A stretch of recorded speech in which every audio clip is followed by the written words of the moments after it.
বিদেশি মানসিক চিনাক্ত করে আমরাই করবো। কার বিদেশ থেকে আসছে, কার বাংলাদেশি, কার রংপুরিয়া, কার পাকিস্তানি, আর অন্যকে দেখা লাগা আমার প্রমাণপত্র ধরিয়েছে।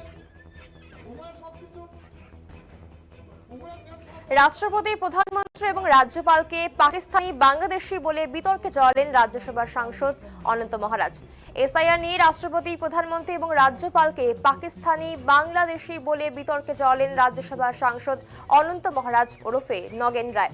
শনিবার সিতায়ে এক কর্মসূচিতে যোগ দিয়ে এই কথাই বলেছেন রাজ্যসভার বিজেপি সাংসদ মহারাজ। অনন্ত মহারাজ এই মন্তব্য ঘিরে রাজনৈতিক মহলে শুরু হয়েছে তরজা। তিনি বলেন যে ভোটার তালিকায় নাম না থাকলে ডিটেনশন ক্যাম্পে রাখা হবে, তারপর প্রমাণ করতে হবে যে তারা ভারতবাসী। এদিন তিনি সভা মঞ্চে বলেন, ভারতের রাষ্ট্রপতি, প্রধানমন্ত্রী এবং রাজ্যপাল বাংলাদেশি, পাকিস্তানি।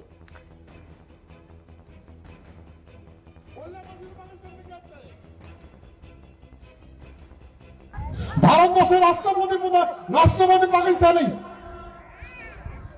বাংলাদেশি, প্রধানমন্ত্রী বাংলাদেশি, পাকিস্তানি,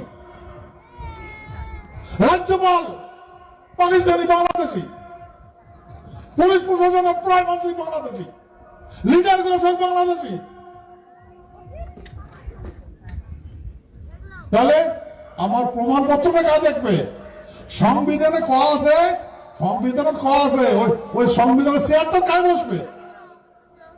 বাংলাদেশি মানে কালকে বাংলাদেশকে বলছে যে ওর হাতত কলম, ওর হাতত খাতা।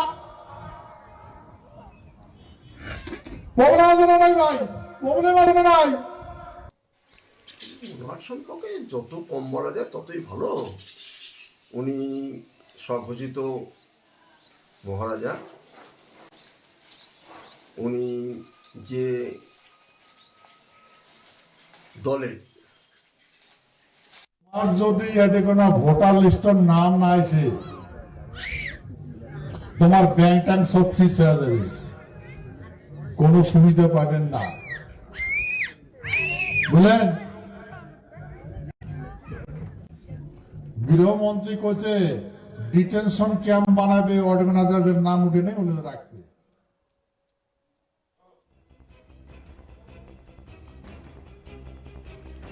চেয়ারম্যান গিরীন্দ্রনাথ বর্মন জানান যে সাংসদ অনন্ত মহারাজ সম্পর্কে যত কম বলা যায় ততই ভালো।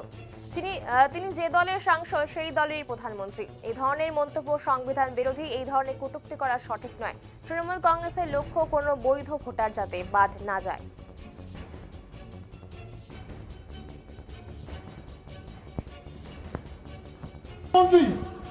বাংলাদেশি, পাকিস্তানি। ওনার সম্পর্কে যত কম বলা যায় ততই ভালো। উনি স্বঘোষিত মহারাজা। উনি যে দলে রাজ্যসভার সাংসদ সেই দলেরই প্রধানমন্ত্রী। তাকে যদি উনি পাকিস্তানি বলে থাকেন, এটা দুঃখজনক ঘটনা, সংবিধান বিরোধী ঘটনা। আমি ওনাকে যেটা অনুরোধ করব, বিভিন্ন দল করতে পারে, মতভেদ থাকতে পারে, প্রশাসনিক পদ, সাংগঠনিক পদ, সাংবিধানিক যেসব পদ, সেই পদে কটূক্তি না করাই বাঞ্ছনীয় বলে আমি মনে করি। তৃণমূল কংগ্রেসের একজন কর্মী, আমরা বলবো বৈধ ভোটার একজনের যেন বাদ না যায়, সেটা আমাদের দলের লক্ষ্য। আর উনি কোন অ্যাঙ্গেলে বলেছেন, সরাসরি ডিটেনশন ক্যাম্পের কথা বলেছেন, সেটা উনি বলুন। এবং যে কোনো কারণে মানুষের 2002 সালের ভোটার তালিকায় বা কোনো কর্মী বিএলও 2 গাফিলতিতে বা ব্যক্তিগত অসুবিধার জন্য কোনো নাম যে কোনো কারণে ভুল হতে পারে, সবাইকে ডিটেনশন ক্যাম্পে পাঠানোর কোনো যুক্তি সমীচীন হয় না। আর যদি এতে কোনো ভোটার লিস্ট বিজেপি নেতা বিরাজ বোস বলেছেন যে বিষয়টি তিনি জানেন না। এই ধরনের মন্তব্য সম্পূর্ণই তার ব্যক্তিগত।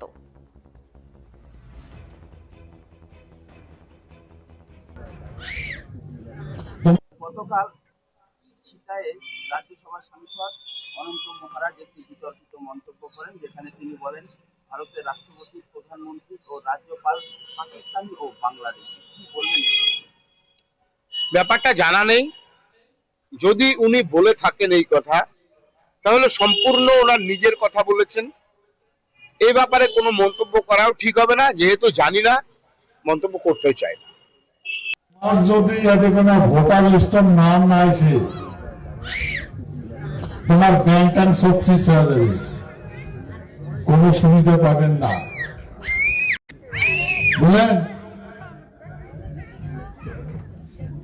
গৃহমন্ত্রী কইছে ডিটেনশন ক্যাম্প বানাবে, অর্গানাইজারদের নাম উঠে নেই ওগুলো রাখবে, তারপর প্রমাণ করবে তোমরা কোন দেশিটা এই টাকার দেশি।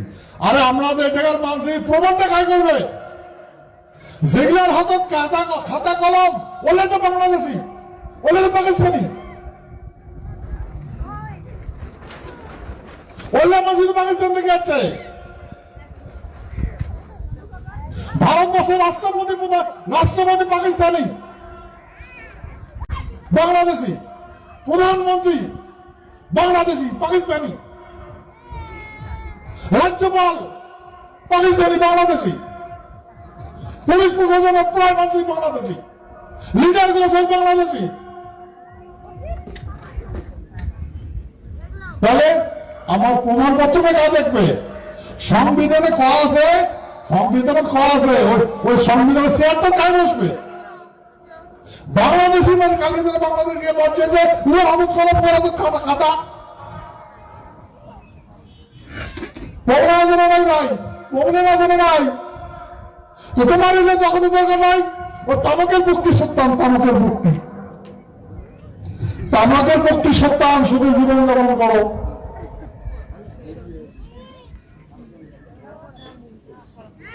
বুঝলেন?